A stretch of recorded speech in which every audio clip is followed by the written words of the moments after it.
Hallelujah. स्वागत बा हमारे भोजपुरी चर्च में। हालेलुया। तो इस समय प्रार्थना का बा, सब लोग अपने स्थान पे खड़ा हो जा और हमारे साथ प्रार्थना करा। अपना हाथ उठावा, अपने आंखें बंद करा और हमारे साथ प्रार्थना करा। रिबो शखरे मांद रिबो शेखरे मांद रिबो शेखे माँ खरे वो। धन्यवाद परमेश्वर, आज के दिन, आज के समय के लिए धन्यवाद देती परमेश्वर। सुंदर दिन, सुंदर समय के लिए धन्यवाद देती परमेश्वर। अवसर के लिए धन्यवाद देती। धन्यवाद के ये परमेश्वर, आपको धन्यवाद देते। रिबो शखा माँ खरे वो से रिबो शेखे माँ खरे वो शेखरे मांद रिबो शेखे माँ रिबो शेखरे माँ खरे रो शेखरे वो शखा माँ खरे वो शा। हालेलुया। हालेलुया। हमार पहला बिंदु प्रार्थना का। हालेलुया। हमने प्रार्थना करल जाए कि परमेश्वर करा तेजी से आगे बढ़त ह यीशु मसीह के नाम में, आमीन। परमेश्वर को वचन कहत है, याकूब 2:14 वचन कहत है, काहे से कि पृथ्वी यहोवा के महिमा का ज्ञान से ऐसन भर जाई जैसे समुद्र पानी से भरल है। प्रार्थना करा, पूरा दुनिया परमेश्वर की महिमा से भरत है यीशु मसीह के नाम में। परमेश्वर की बुद्धि से भरत है यीशु मसीह के नाम में। धन्यवाद परमेश्वर। प्रार्थना करत है, परमेश्वर का राज बढ़े के रोक ना सकेला यीशु मसीह के नाम में। धन्यवाद परमेश्वर। परमेश्वर का राज तेजी से बढ़त है यीशु मसीह के नाम। अपने मुंह के खुला प्रार्थना कर, जुझारू रूप से प्रार्थना करा। कहा है पूरा दुनिया परमेश्वर की महिमा के ज्ञान से भरत है यीशु मसीह के नाम में। हम सबके द्वारा भरत है यीशु मसीह के नाम में। धन्यवाद परमेश्वर, आपका राज बढ़ावे खातिर हमारे पास बुद्धि है यीशु मसीह के नाम में। प्रार्थना करा। रिबो शखरे मंद रिबो शखा मां रिबो शिखरे मोखरे बो रिबो शखा मां रिबो सेखे रासा रिबो शखा मां खरे बो शिखरे मां खरे बो रिबो शेखे। अपने आप के मत देखा, इधर उधर मत देखा। अन्य भाषा में प्रार्थना करा। परमेश्वर को वचन कहेला जे अन्य भाषा में प्रार्थना करल उन्नति करल परमेश्वर बात करेला। रिबो शखरे मंद रिबो शिखरे मां रिबो शेखे मां खरे बो शेखे मंद रिबो सेखे रोसी रिबो शखा रिबो शखा मां रिबो सेखे रो शिखरे मां खरे बो सेखे मंद रिबो शेखरे मां खरे रो शिखरे मंद रिबो शखरे मंद रिबो सेखे रिबो शखा मां खरे बो सेखे मंद रिबो शेखरे रासा रिबो सेखे मां खरे बो शखा मां रिबो सेखे बो शखा मंद रिबो सेखे रासा रिबो शखा मां खरे मंद रिबो सेखे रिबो शखा रिबो सा। हालेलुया। हालेलुया। हमारा दूसरा प्रार्थना बिंदु बा। हालेलुया। हमने प्रार्थना करल जाए कि हमने का सब कलेसिया स्वस्थ के तरफ बढ़ा था यीशु मसीह के नाम में, आमीन। परमेश्वर को वचन कहा था प्रकाश वाक 2:2, हम तोहरे काम और परिश्रम और तोहरे धीरज के जानत हई और ई भी कि तू बुरा लोगन के देखे ना सकेला और जे अपने आप के प्रेरित कहेला और कहेला नहीं उनके तू परखे से झूठा पैला। प्रार्थना करा।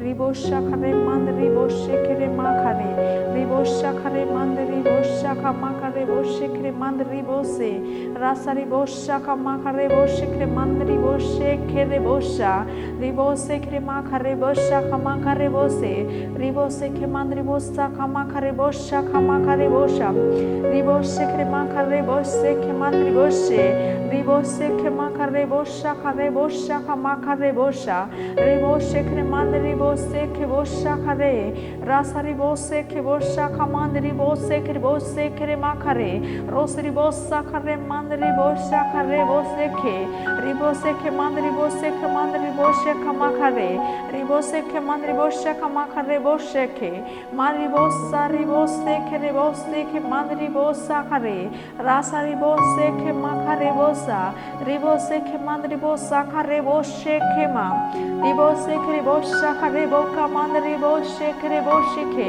रासा रिबोसे खे मंद रिबोसे खे रासा रिबोसे खे मा खरे बोशा रिबोसे खे मंद रिबोसा खरे बोसा खमा रिबोसे खे मा खरे बोसे खे रिबोसे खे मा खा रिबोसे खे रिबोशा मा रिबोसे रिबोसे खे रिबोखा रिसे रिबोसे खे मंद रिबोसे खे रिबोशा खमा रिबोसे खे रिबोशा खा मंद रिबोसे खे रिबोशा खा रिबोसे खे मा रिबोसे खे मंद रिबोसे खे रिबोशा खा रिबोशा हालेलुया हालेलुया।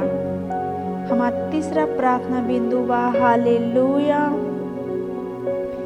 हमनी सब अभी भी प्रार्थना करत हई हमरे सभी परमेश्वर का काम के पूरा करे बदे हमरे पास कौनो चीज का घटी ना होत ह। चमत्कारी रूप से हमरे पास पैसा आवत ह प्रभु यीशु मसीह के नाम में आमीन।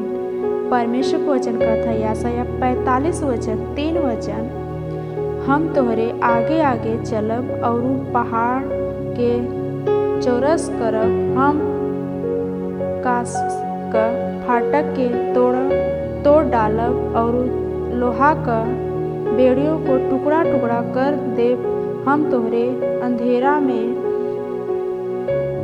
धन और गुप्त जग रहल धन देव जैसे तू जाना कि हम इजराइली का परमेश्वर यहोवा हई जे तोहरे नाम लेके बुलावेला।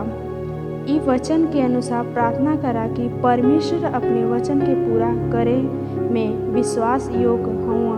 अन्य भाषा में जुझारू रूप से प्रार्थना करा रिबोशा खरे मंद रिबोशे खरे मा खरे बोसे खे मंद रिबोसे खे मा रिबोशा खरे मा खरे बोसे खे बोशा रिबोसे खे मंद रिबोशे खे मंद रिबोशा खा मा रिबोसे खे बोशा खरे मंद रिबोसे खे रासा रिबोशा खा मा खरे बोसे खे मा रिबोशे खरे मंद रिबोशे खे रिबोशा खा मा रिबोसे खे मंद रिबोशा खरे बोसे खे रिबोसा खरे बोसा खा मा खरे बोसे खे मा रिबोसे खे मा खरे बोसा खा मा खरे बोशा खरे रोसे रिबोशा खरे मंद रिबोशे खे रासा रिबोशा खा मा खरे बोसे खे रोसे रिबोशा खा मा खरे बोशा खरे रोसे की बोशा खा मंद रिबोसे खे बोशा रिबोसे खे मंद रिबोशा खरे बोशा खरे रासा रिबोसे खे मंद रिबोशा खरे मावा रिबोसे खे रिबोशा खरे बोसे खे रासा रिबोसा खा मंद रिबोशे खे रिबोशा रिबोसे खे मंद रिबोशा खा। Hallelujah hallelujah. अपने स्थान पे बन रहा हालेलुया। इस समय स्तुति और आराधना का बा हालेलुया।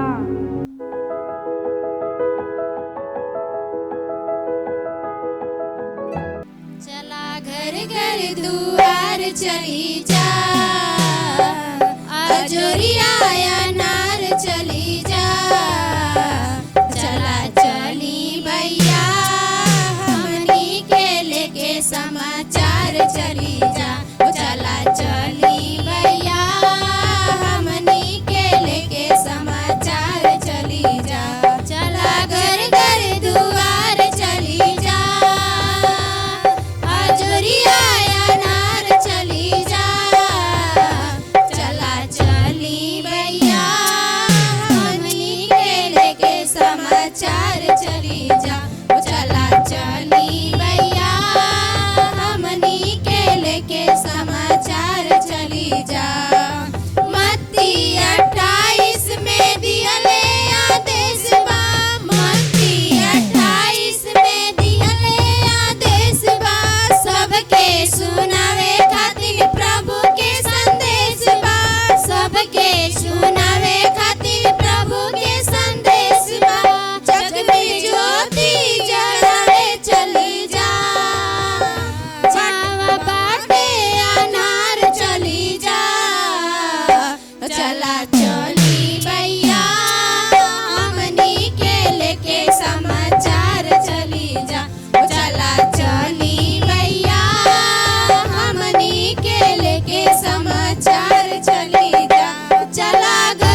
चली भैया हमनी के लेके समाचार चली जा चला चली भैया हमनी के लेके समाचार चली जा चला घर घर दुआर चली जा आजोरिया अनार चली जा चला चली भैया हमनी के लेके समाचार चली जा हो चला चली भैया हमनी के लेके समाचार चली जा केतनो नहीं बात चमन दो आई केतनो नहीं बात चमन दो आई कुल पापर लही मन न दो आई कुल पापर लही मन न दो आई केतनो नहीं बात चमन दो आई केतनो नहीं बात चमन दो आई कुल पापर लही मन न दो आई कुल पापर लही मन न दो आई करिया स्नान रोज तेलवा लगाए के करिया स्नान रोज तेलवा लगाए के अपनी बदनिया के खूबे सजाए के अपनी बदनिया के खूबे सजाए के आग लगी जर जाई काम नहीं आई आग लगी जर जाई काम नहीं आई कुल पापर लही मन न दो आई कुल पापर लही मन न दो आई केतनो नहीं बात चमवे दो आई केतनो नहीं बात चमवे दो आई कुल पापर लही मन न दो आई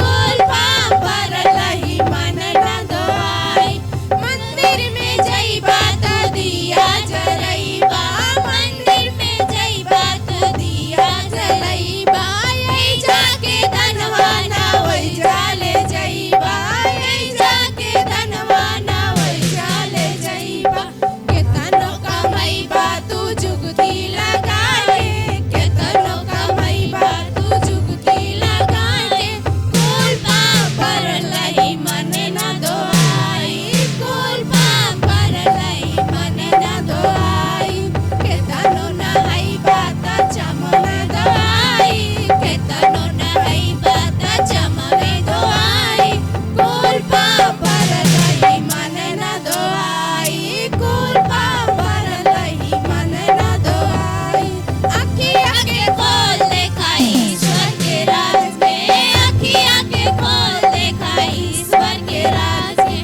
ओ नहीं के देख के जाए जाई राज में ओ नहीं के देख के जाए जाई राज में अनुग्रह के धनवा के केहू न चुराई अनुग्रह के धनवा के केहू न चुराई कुल पापर लही मन न दो आई कुल पापर लही मन न दो आई केतनो नहीं बात चमवे दो आई केतनो नहीं बात चमवे दो आई कुल पापर लही मन न दो आई कुल पापर लही मन न दो आई कुल पापर लही मन न दो आई हालेलुया हालेलुया हालेलुया जावा जाने यीशु हो जावा जाने यीशु लग जाले बजरिया डगरिया संभाल के चला जावा जाले यीशु हो जावा जाले यीशु लग जाले बजरिया डगरिया संभाल के चला जावा जाने यीशु हो जावा जाने यीशु लग जाले बजरिया डगरिया संभाल के चला जावा जाले यीशु हो जावा जाले यीशु लग जाले बजरिया डगरिया संभाल के चला चेता चेता बहुत चेता नाता बाइबल पढ़ के देखा चेता चेता या बहुत चेता नाता बाइबल पढ़ के देखा चेता चेता बहुत चेता नाता बाइबल पढ़ के देखा चेता चेता या बहुत चेता नाता बाइबल पढ़ के देखा तो के मिल जाई है हो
डगरिया संभार के चला। तू बन जइबा हो, तू बन जइबा यीशु के पुजरिया डगरिया संभार के चला। तू बन जइबा हो, तू बन जइबा यीशु के पुजरिया डगरिया संभार के चला।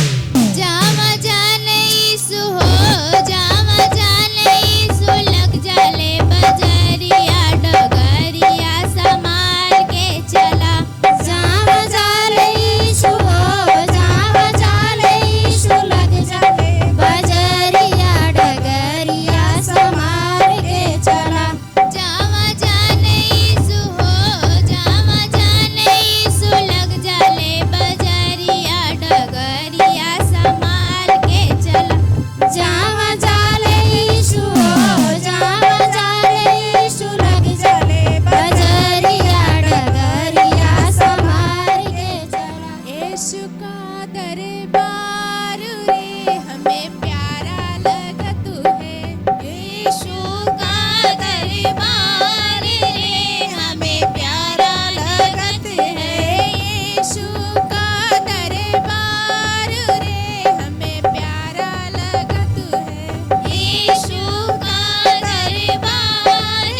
हालेलुया, प्रेज द लॉर्ड।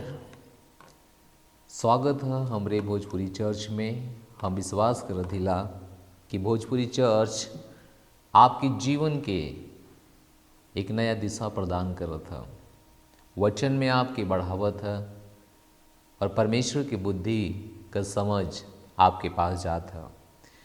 पिछले गुरुवार हम लोग बातचीत के लिए रही मसीह जीवन के बारे में और वचन के साथ स्पष्ट रहा सारी चीज जे आपके पास रखल रहा।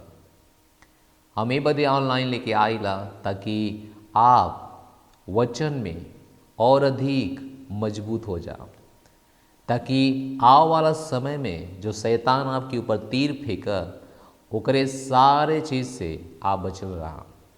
तो बहुत ज़रूरी है कि जौन हम कुछ बतावत हिला ओके अपने ध्यान में अपने दिमाग में स्थिर रखा। अगर आपके पास नोटबुक पेन है, परमेश्वर का वचन है, तो जौन कुछ समझ में आवत है पवित्र आत्मा के द्वारा वो आप जरूर कहीं नोट करा, ताकि आपके वो चीज़ आशीष दे, ओके भूल ना सका। बाइबल कहे ले कि फल के लिए आवाला जे वचन सुन के ग्रहण कराला ओकरे अनुसार चलाला, वो 30 गुना 100 गुना 60 गुना फल लेके आवाला। जे वचन सुनाला और भूल जाला, एक मतलब का है कि शैतान आवाला और वचन के निकाल ले जाला। और जे वचन सुनाला चिंता के कारण कोनो और चीज के कारण झाड़ी में वो वचन बाइबल कहले कि वचन बोल गल झाड़ी में जो पथरीली पे गिरला। बाइबल कहले कि उ लोग हुआ जे वचन सुन के आनंद के साथ ग्रहण करना, लेकिन जड़ ना पकड़े के कारण वो जल्दी से सूख जाना। तब परमेश्वर का वचन हमारे जीवन के बदल दे। अगर आप पिछली बार जो वचन सुनना, अगर आप ओकरे ऊपर काम करत हुआ, ओके अपने जीवन में लगावत हुआ, ओकरे ऊपर विश्वास करत हुआ, तब बदलाव जरूर आपके जीवन में होता, पक्का होता, गवाही भी आपके साथ होता। प्रेज द लॉर्ड, हालेलुया। और धन्यवाद वो लोगन का जे कोई परमेश्वर के आपन प्रथम फल देला, और जे कोई बाकी है ये रविवार के जरूर आपके देवे के अवसर है। आज का संदेश 3 महत्वपूर्ण वस्तु जिकरा बदे यीशु मसीह इस संसार में आईना। 3 महत्वपूर्ण वस्तु करे बदे, 3 महत्वपूर्ण काम करे बदे इस संसार में यीशु मसीह आईना। हालेलुया। पहला है, और हमने के परमेश्वर के वचन से पढ़ल जी, पहला कि उस शैतान के काम के नाश करे बदे आईना। हालेलुया। यीशु मसीह शैतान के काम के नाश करे बदे आईना। और आज के समय में हर व्यक्ति के जीवन में शैतान का काम जरूर है। कैसे पता? बाइबल से पता है। हालेलुया। बाइबल कहेले जे कोई पाप कराला उस शैतान की ओर से है, क्योंकि शैतान आरंभ से ही पाप करत आयल। परमेश्वर का पुत्र इसलिए प्रकट भइना कि उस शैतान के काम के नाश कर। हालेलुया। परमेश्वर का पुत्र इसलिए दुनिया में आई ना। बहुत से लोग कहना कि परमेश्वर का पुत्र धर्म परिवर्तन करे बदे ना। बहुत से लोग कहना कि परमेश्वर का पुत्र इंडिया पे कब्जा करे बदे ना। हालेलुया। लेकिन परमेश्वर का पुत्र शैतान के काम के नाश करे बदे नहीं आई ना। कहीं भी आप बाइबल में ना देखिए कि परमेश्वर का पुत्र धर्म परिवर्तन करे बदे ही ना। आपका जीवन बदले बदे, आपके जीवन में जौन भी शैतान के काम है ओके नाश करे बदे ही ना। और कैसे पता चली कि शैतान का काम है? बाइबल कहेले जे कोई पाप कराला उस शैतान की ओर से है। पहला यूहन्ना 3 अध्याय 8 वचन में लिखल है, जे कोई भी पाप कराला उस शैतान की ओर से है, उस शैतान से आयल। और आज के समय में हर कोई पाप कराला, हर कोई वो मर्डर करत बा, वो बलात्कार करत बा, वो हत्या करत बा, बेईमानी करत बा, घूस मतलब गाली गलौज, हर कोई पाप। जे व्यक्ति आप ऐसा लोगन के देखिए आप समझिए कि कहाँ से आयल, ये कहाँ से आयल, वो केकर और केकर पुत्र, वो कहाँ से आयल। बाइबल कहले कि प्रभु यीशु यही बदे ना कि ओकरे अंदर जौन भी शैतान के काम है नाश करे बदे, नाश करे बदे। यूहन्ना के 3 अध्याय में लिखल है कि यीशु मसीह दुनिया में आईना लोगन के दंड दे बदे ना, बल्कि लोगन के आजाद करे बदे, लोगन के आजाद करे बदे। कौन लोग के आजाद करे बदे? जे कोई पाप में है शैतान के कारण, जे कोई गरीबी में है शैतान के काम के कारण, जे कोई बीमारी में है शैतान के काम के कारण, जे कोई चुनौती में है, परेशानी में है शैतान के काम के कारण, ओकरे अंदर से शैतान के काम के नाश करे बदे। यही बदे कि जे प्रभु में आवाला ओके चंगाई मिले ले। ये कैसे संभव है? क्योंकि बीमारी शैतान के द्वारा है। जे कोई प्रभु में आवाला ओके समृद्धि मिले ले, ये प्रभु का जीवन है। क्योंकि गरीबी शैतान के द्वारा है और शैतान के काम गरीबी ले आवल। हमने परमेश्वर के वचन में देख सकीला यूहन्ना के 10:10 में, हालेलुया, यूहन्ना के 10 अध्याय 10 वचन में, हालेलुया, प्रेज द लॉर्ड। यहां आप लिखल चोर और कोनो काम के लिए ना, परंतु केवल चोरी करे बदे, घात करे बदे, नष्ट करे बदे आवाला। प्रेज द लॉर्ड। चोर और काम से ना आयल, चोर और काम से ना आयल, केवल चोरी करे बदे, घात करे बदे, नष्ट करे बदे इस संसार में आयल। प्रेज द लॉर्ड। तो इस शैतान का चोर बाइबल ये शैतान के कहता है, शैतान के। तो इस शैतान का काम है कि वो चोरी करी, वो घात करी, वो नाश करवाई, वो बीमारी पैदा करी, वो दारू पिलाई, वो तमाम तरह के व्यसन में फंसाई, तमाम तरह का नशा में फंसाई, गरीबी में फंसाई, व्यभिचार में फंसाई। ये ओकर काम है, ये ओकर काम है। और बाइबल कहले यीशु मसीह ये बदे संसार में न कि शैतान के काम के नाश कर, शैतान के काम के नाश कर। हालेलुया। शैतान के काम के ना, तब प्रभु परमेश्वर इस संसार में न ताकि शैतान के काम के नाश कर। आपके जीवन में शैतान का कोनो काम है आप देख सकना। अगर आप गाली दे वाला व्यक्ति हो, अगर आप व्यभिचार करे वाला, अगर आप छिनैती करे वाला, मर्डर करे वाला, दारू पिए वाला, तमाम तरह के बुराई है अगर आप मन हुआ, तो ये सब शैतान के काम है। और शैतान के काम के यीशु मसीह जब नाश कर दिया तब आपका जीवन बदले लगी। यही से लोग कहा ना कि हम पैसा दे के लोगों का धर्म परिवर्तन करेला, लेकिन ये सच्चाई ना। लोग कहना कि हम लालच पौली और अपन धर्म बदल ले ली। हाँ हे, ये सच्चाई ना है। सच्चाई रह कि हमरे अंदर शैतान का काम रहा और यीशु मसीह हमरे जीवन में ना और शैतान के काम के नाश के देना।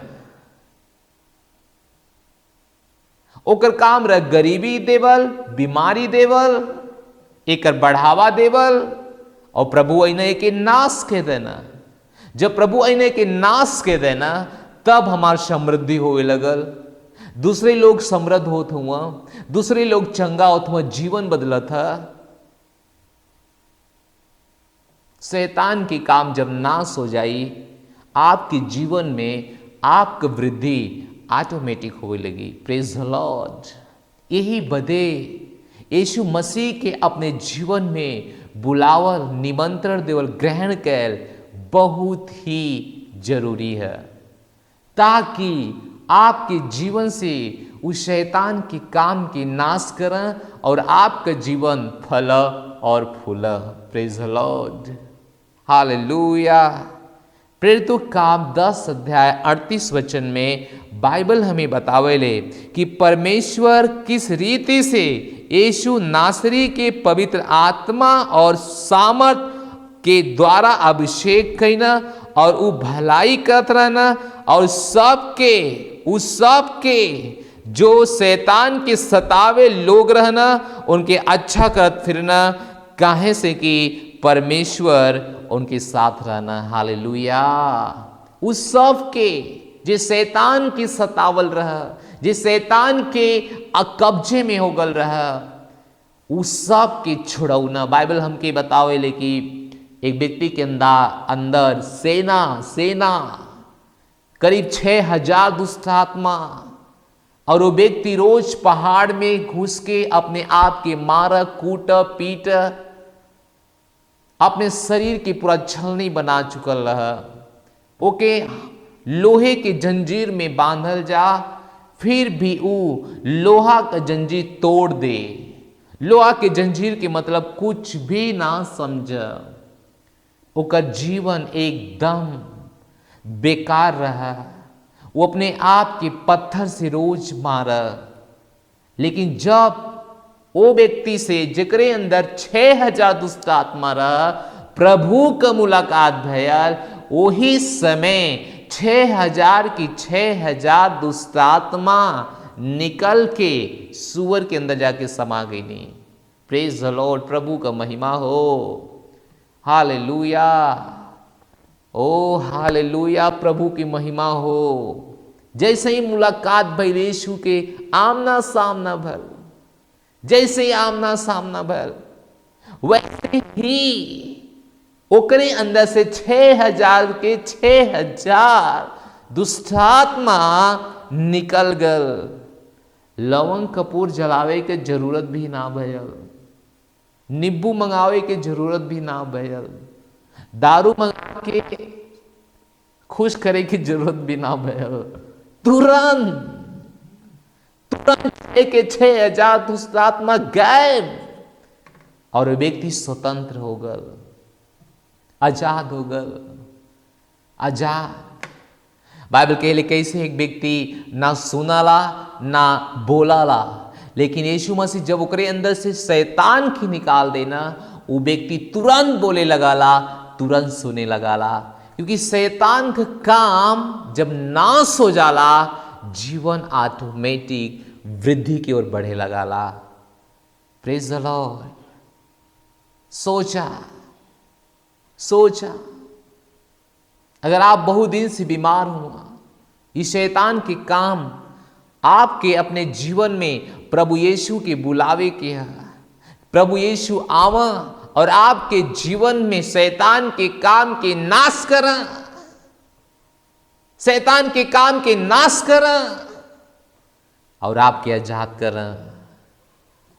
प्रभु यीशु मसीह यहाँ सैर करे ना आलना, पिकनिक मनावे ना आलना, बल्कि उस सब के जो दुख में है, पीड़ा में है, दर्द में है, शैतान के सतावल गल है, उस सब की छुड़ावे आलना।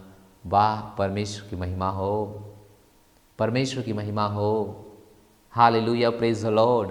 ई के कह सकेला, ई के कह सकेला? आज तक के रहा जे पानी पे झल के देखौला।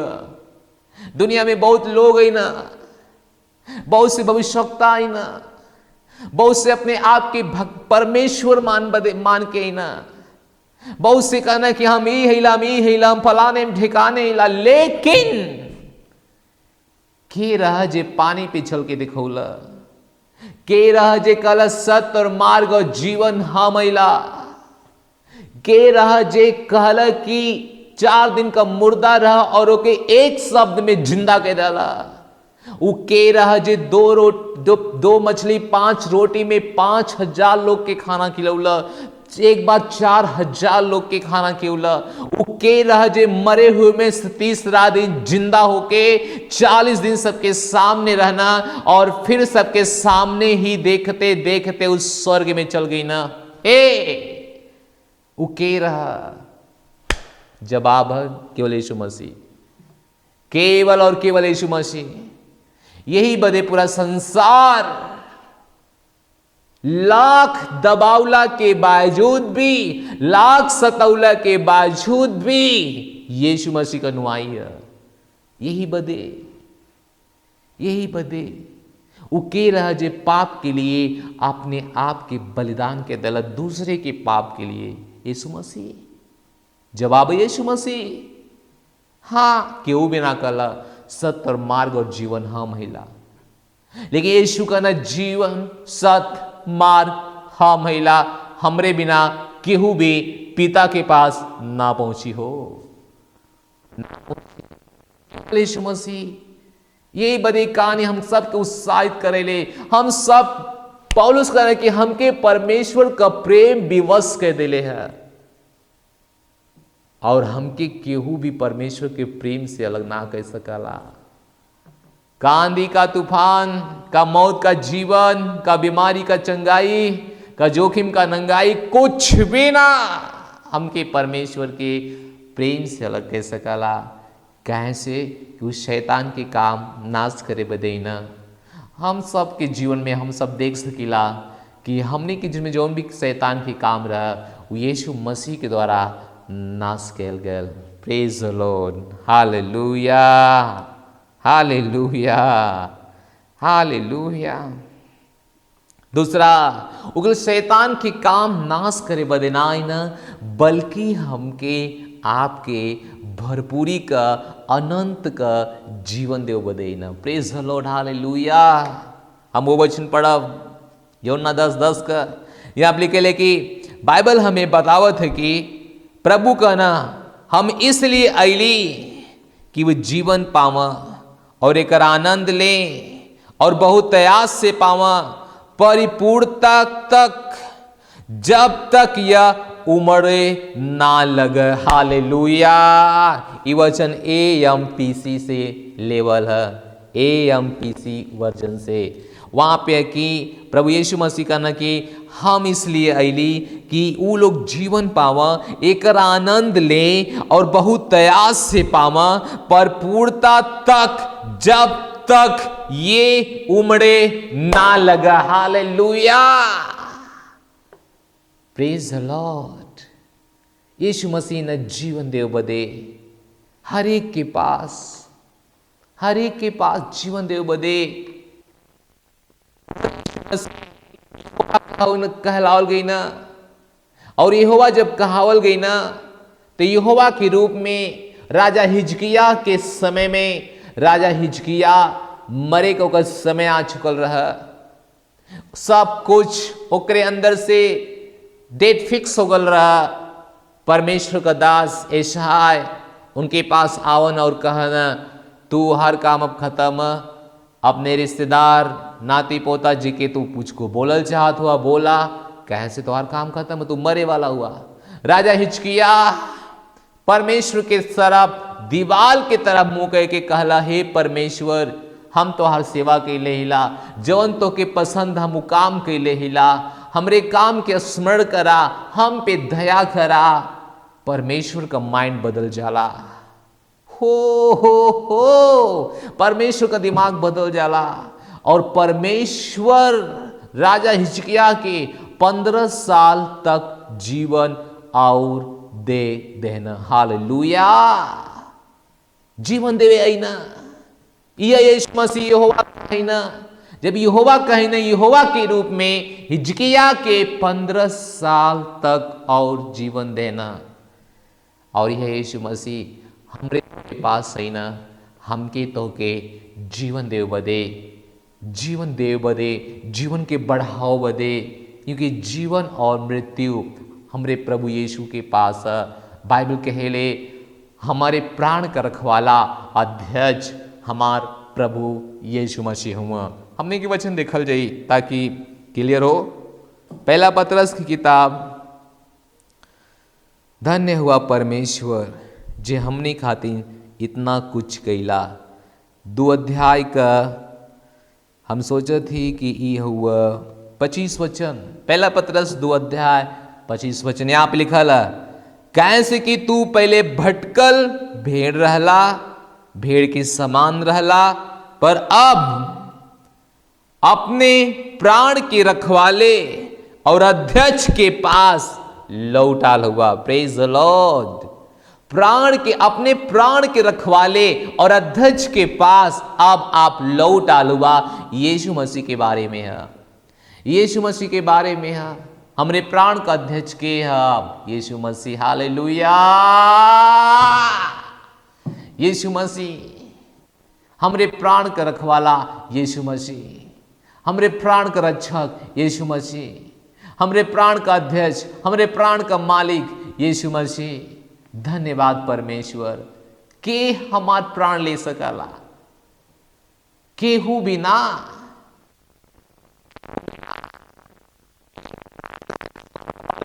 यीशु मसीह। हालेलुया। तभी यीशु मसीह हमने के जीवन देव बदे ना, और बहुत तयाद का जीवन देव बदे, बहुत तयाद का, वो थोड़ा बहुत ना। एमपीसी बतावले, जब तक उमड़े ना लगा, जब तक ये दिखाई देवे ना लगा परिपूर्णता के साथ, हे वो बल्कि हमके एक जीवन का वितरक बना देना है, यानी जीवन के देवे वाला। हालेलुया।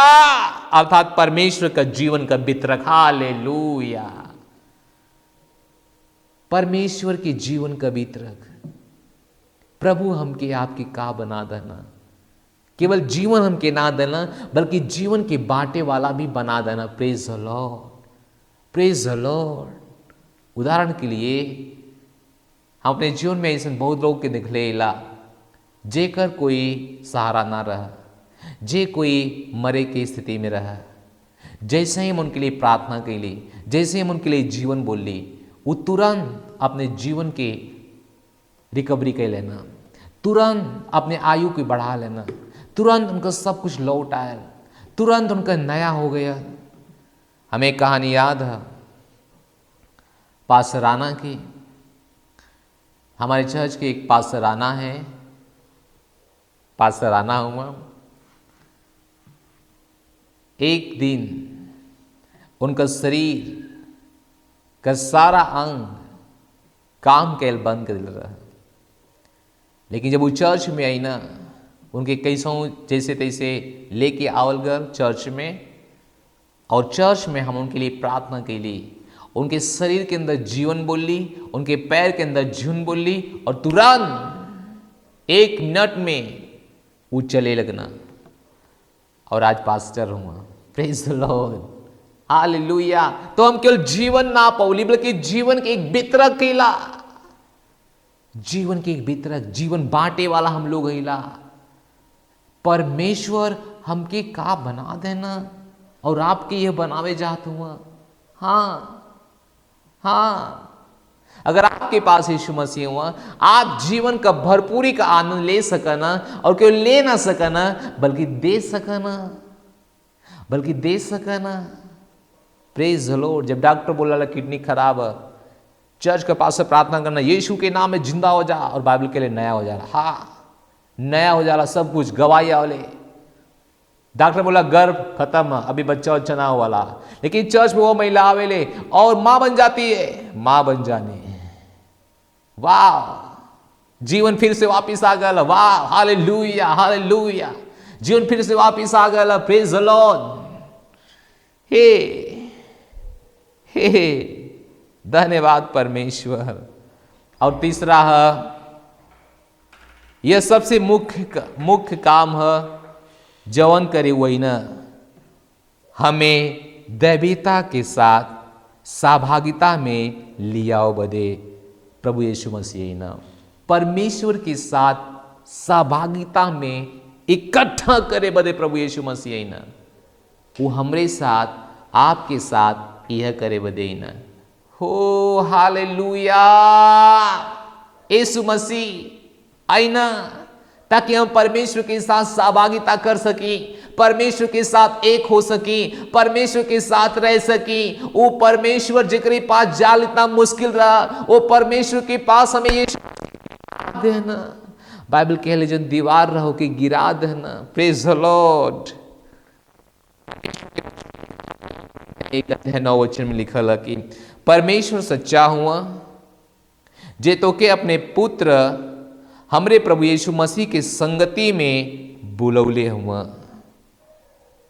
हमरे प्रभु यीशु मसीह की संगति, वो एक मौका देले हुआ कि हम परमेश्वर के साथ एक हो जाएं, परमेश्वर के साथ हम एकता में रहें, परमेश्वर के साथ हम सहभागिता करें, परमेश्वर के साथ अपन जीवन गुणवत्ता में बिताएं। वाह रे परमेश्वर, वाह वाह, धन्यवाद। ई सहभागिता आपके व्यक्तिगत रूप से जानला और अपने जीवन के और जवन कुछ उनके पास जेकर उ प्रतिनिधित्व करला वो आपके साथ साझा करना। हालेलुया। व्यक्तिगत रूप से वो आपके जानना, जौन कुछ उनके पास जेकर उ प्रतिनिधित्व करना, उस सब आपके साथ साझा कराना। यही कारण है कि बाइबल हमके बतावेले कि हम परमेश्वर के साथ सह उत्तराधिकारी हैला, हम परमेश्वर के सरीखे भागीदार सहभागी हैला और साथी हैला। हालेलुया। रोमियो 8:17 में। प्रेज द लॉर्ड। और पौलुस का दूसरा कुरिन्थियां 3 कि सारी वस्तु तोहार है, कैसे कि आप ब्रह्मांड के सम्राट के साथ एक हुआ, अर्थात वह जो सारी वस्तुओं का मालिक है उन पर वो राज्य करना और आपके राज्य करे बदे बुला लेना। एक सहभागिता में बुलाना, एक पार्टनरशिप में बुलाना, एक पार्टिसिपेट में साझेदारी कर बदे बुलाना। वाह परमेश्वर, धन्य हुआ परमेश्वर, धन्य हुआ परमेश्वर जे हमने के साथ इतना कुछ कहना। तो यीशु मसीह संसार में 3 काम करे बदे न। पहला वो शैतान के काम के नाश करे बदे, दूसरा वो अनंत जीवन देव बदे और महान जीवन देवे जब तक कि उमड़े ना लगा, और तीसरा परमेश्वर के साथ सहभागिता का वो जीवन देव बदे। धन्य हुआ परमेश्वर। हम विश्वास करत हिला कि परमेश्वर का संदेश आपके जीवन के अच्छे से बदल दे और आप एक अध्ययन के सकला। इस 8 तारीख का वास्तविकता संग्रह का जे हमारे परमेश्वर पास किस कई मैसेज आप एक अध्ययन कर सकना और अच्छे से गहराई से जान सकना कि परमेश्वर आपसे क्या कहना चाहता हूँ। धन्यवाद परमेश्वर का इस समय दे बदे कि आपके साथ एक सच्चाई के बाटे ली और बाटब हमेशा। इस समय है कि अगर आप प्रभु में ना हुआ कभी भी, अगर आपको उद्धार ना भला, कौनों फर्क ना पड़ल, आप 10 साल से मसीह में जाते हो, अगर आपको उद्धार ना भला तो इस समय है उद्धार कैलुले का।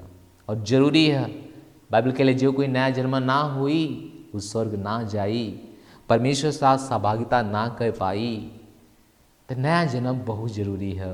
यही बदे अपन हाथ इस तरह से कह सकला और हमरे पीछे आप बोल सकना, बोला हे पिता परमेश्वर, हम आपके पास आवत हिला यीशु मसीह के नाम में, आमीन।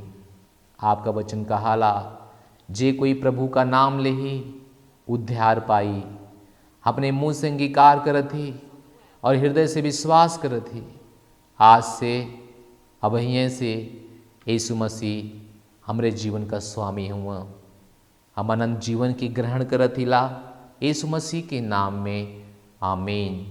हम घोषणा करत ही कि हम बच गए, हमारा नया जन्म हो गयल है।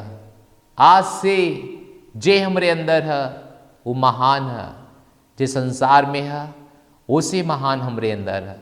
हमरे अंदर परमेश्वर का जीवन है, यीशु मसीह के नाम में, आमीन। बधाई हुआ, आप नया जन्म पागल हुआ।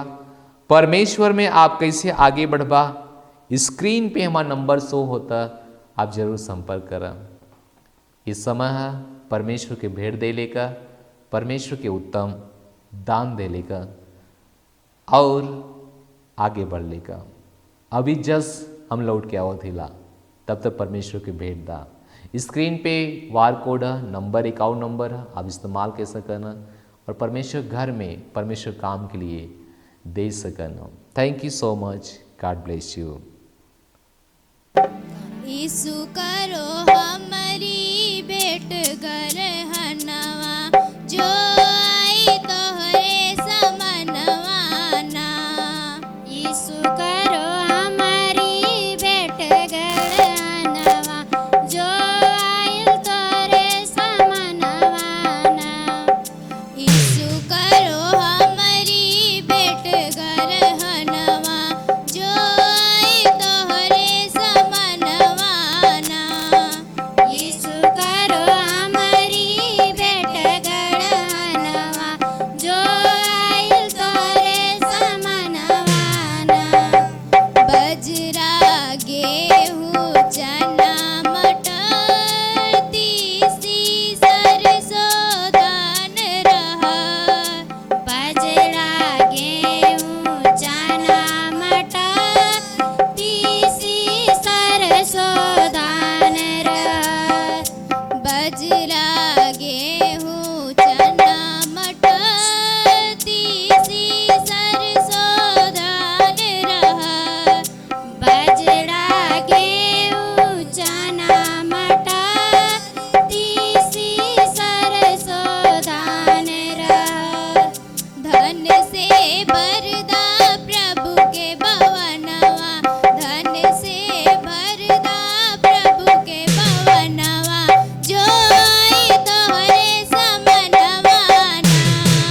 धन से भरदा प्रभु के भवनवा, जो आई तोहरे समनवाना।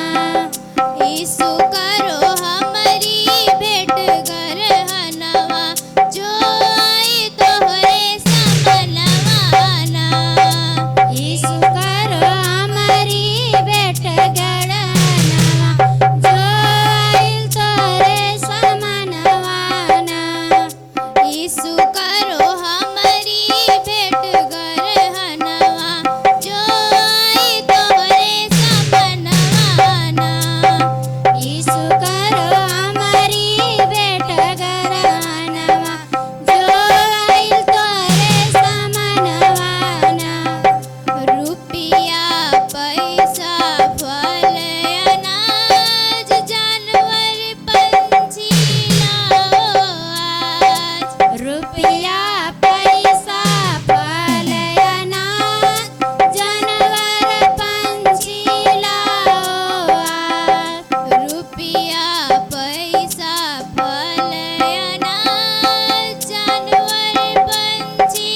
यीशु करो हमारी भेंट गरहनवा जो आई तोहरे समनवाना यीशु करो हमारी भेंट गरहनवा जो आई तोहरे समनवाना जब तू देबा दसवांश आशीष पइए तोरो बंश जब तू देबा दसवांश आशीष पइए तोरो वंश जब तू देबा दसवांश आशीष पइए तोरो चलो हम विश्वास करते कि आप अपन भेंट दे चुकल हुआ। हम आपके भेंट के लिए प्रार्थना करब।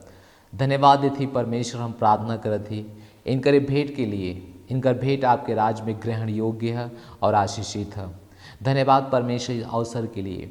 धन्यवाद जी कोई आपके भेंट दे ले प्रभु, आपका वचन कहला वो आपके सम्मान दे ले है। जे कोई दसमांग दे ले ओकरे लिए आकाश खोला। जे कोई बीज बोले परमेश्वर ओकरे लिए 100% पूरे जीवन में आशीष दें। धन्यवाद परमेश्वर, सारी महिमा आपके दे थी। प्रार्थना यीशु मसीह के नाम मांगत ही, आमीन, हालेलुया। इस समय है कि हम आपके लिए प्रार्थना करब। जहाँ कहीं बीमारी है वहाँ पे हाथ रखा, यीशु में विश्वास कर। आज आपके जीवन से शैतान के काम के नाश करब और आप चंगा हो जाइए। प्रेज द लॉर्ड। पिता हम प्रार्थना करते इस समय जे कोई भी बीमार है, जहाँ कहीं भी हाथ है, यीशु मसीह के नाम में वो उस जगह से शैतान के काम के हम नाश करत हिला और हर बीमारी के हम चंगा करत हिला यीशु मसीह के नाम में। इनके खिलाफ कोई भी बीमारी सफल ना हुई प्रभु यीशु के नाम में। इस सुरक्षा हुआ इनके अंदर परमेश्वर का जीवन बोला थी। हर तरह का रोगी यीशु के नाम में चंगा हो जा। हर तरह का रोगी यीशु के नाम में चंगा हो जा। यीशु के नाम में हर तरह का बीमारी खत्म हो जा। हम प्रार्थना करते हैं इनके खिलाफ कोनो बीमारी सफल ना हो, शैतान का एक भी काम ना सफल हो। शैतान का काम इनके जीवन से हम प्रभु यीशु के नाम में नाश करत हिला और उनके जीवन में वापस लावत हिला। हर तरह के बीमारी से चंगा हो जा। लकवे का रोगी चंगा हो जा, कैंसर के रोगी चंगा हो जा, पेट का रोगी चंगा हो जा, HIV के रोगी चंगा हो जा, बुखार और मलेरिया खांसी के रोगी चंगा हो जा। हर तरह का बीमारी जो शैतान की ओर से है, हर तरह का बीमारी से तू चंगा हो जा। कैसे तेरे जीवन से हम शैतान के काम के नाश करती है यीशु मसीह के नाम में। किडनी का रोगी चंगा हो जा, दमे का रोगी चंगा हो जा, TB का रोगी चंगा हो जा, गिल्टी का रोगी चंगा हो जा, पथरी का रोगी चंगा हो जा, सीने में कोई परेशानी है उसे तू चंगा हो जा यीशु मसीह के नाम में। हर प्रकार के बीमारी से चंगा हो जा। ब्लड के रोगी चंगा हो जा। हर तरह कैंसर के रोगी चंगा हो जा। हर तरह का दिमाग का रोगी चंगा हो जा। सर का रोगी चंगा हो जा यीशु के नाम में। आदेश देती ला हर प्रकार के सर दर्द यीशु मसीह के नाम में खत्म हो जा और चंगा हो जा। घुटने का रोगी चंगा हो जा। हड्डियां का रोगी चंगा हो जा। हर तरह का बीमारी चंगा हो जा। धन्यवाद परमेश्वर, धन्यवाद परमेश्वर। धन्यवाद के साथ इस प्रार्थना के यीशु मसीह के नाम मांगत थी, आमीन का थी। प्रभु की उपस्थिति यहाँ मौजूद है। हमें विश्वास है प्रभु का चंगाई आपके जीवन में होता। प्रभु आपकी बदलत हुआ। प्रभु आपके जीवन, आपके शरीर, आपके परिवार की बदलत हुआ। आपसे गवाही निश्चय हम सुना। प्रेज द लॉर्ड। इस समय है सूचना का। पहला ये है कि प्रभु के घर का शहरपनाह बनत है। हर व्यक्ति नेहम्याह की तरह खड़ा हो जा। अगर आपके ना पता कि नेहम्याह का की न, तो जाके नेहम्याह किताब पढ़ा। हर व्यक्ति नेहम्याह की तरह खड़ा हो जा। पहले उपवास और प्रार्थना करें। और कल हमने के शुक्रवार है तो कल हमने के उपवास प्रार्थना कर जाए। प्रभु के घर का जो शहरपनाह बना था चारों तरफ से, ओकरे बदे ओकर जो भी मटेरियल है, जो भी पैसा है, जो भी सामान है, जो भी मिस्त्री का खर्चा है, सब कुछ प्रभु जरूर उपलब्ध करें हैं। नेहमिया का परमेश्वर हमारा आपका परमेश्वर। अगर आपके दिल में प्रभु डाला कि आप मदद कर सकला तो जरूर आप मदद कर सकला चर्च के अकाउंट में पैसा भेज के। आप जहाँ से भी देखत हो आप मदद कर सकना। अगर आपके मन में हो सकला था आप एक गाड़ी ईटा का पैसा दे सकना, एक गाड़ी बालू या सीमेंट का पैसा दे सकना। आप जो भी आप अब आपका इच्छा है, आप स्वतंत्र हुआ। अगर परमेश्वर नेहमिया की तरह आपके बनौले हुआ, अगर आप अकेले हुआ, अगर आप आगे बढ़िया, आपके साथ में 1000 लोग खड़ा हो जाइए प्रभु के सर पना के बनाव बदे। हालेलुया। तो चर्च का सब बाउंड्री होता, सर पना बनत है, तो जरूर ये काम में हाथ बटावा और एक लिए ज़्यादा प्रार्थना कर परमेश्वर सब कुछ उपलब्ध करा वाले हुआ। दूसरा जे कोई प्रथम फल ना दिल रहा ये रविवार के आप दे सकना। परमेश्वर का वचन आपके जीवन के लिए है, परमेश्वर के लिए ना, वो आपके लिए है, आपके बढ़ावा बदे, आपके समृद्ध करे बदे, आपके आशीष दे बदे हैं।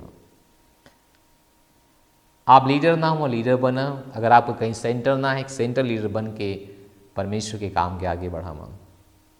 15 तारीख के एक चंगाई सभा है, बहुत बड़ा लेवल पे है। कुछ बाहर से गेस्ट आवत हुआ, परमेश्वर के जन लोग, और हमारे बीच में पास्टर आकाश आराधक के रूप में हुई है और उनका पूरा टीम हुई आराधक के रूप में। बहुत आनंद वाला है, सबका जीवन बदले वाला है। तो सब केहू के आप लेके आ सकना, ज़्यादा से ज़्यादा लोगों के लेके आ सकना, ताकि परमेश्वर से वो आशीष पा सकें, शैतान का काम के जीवन से नाश हो और फिर परमेश्वर घर में वो आगे बढ़ा। इस समय है लास्ट प्रार्थना का। परमपिता का प्रेम, यीशु मसीह का अनुग्रह हमारे साथ बनल रहे, निश्चय भला और करुणा हमारे जीवन में और हम परमेश्वर घर में आज से लेकर सदा तक बनल रहा। यीशु मसीह के नाम में आमीन। परमेश्वर आपके आशीष दें। धन्यवाद।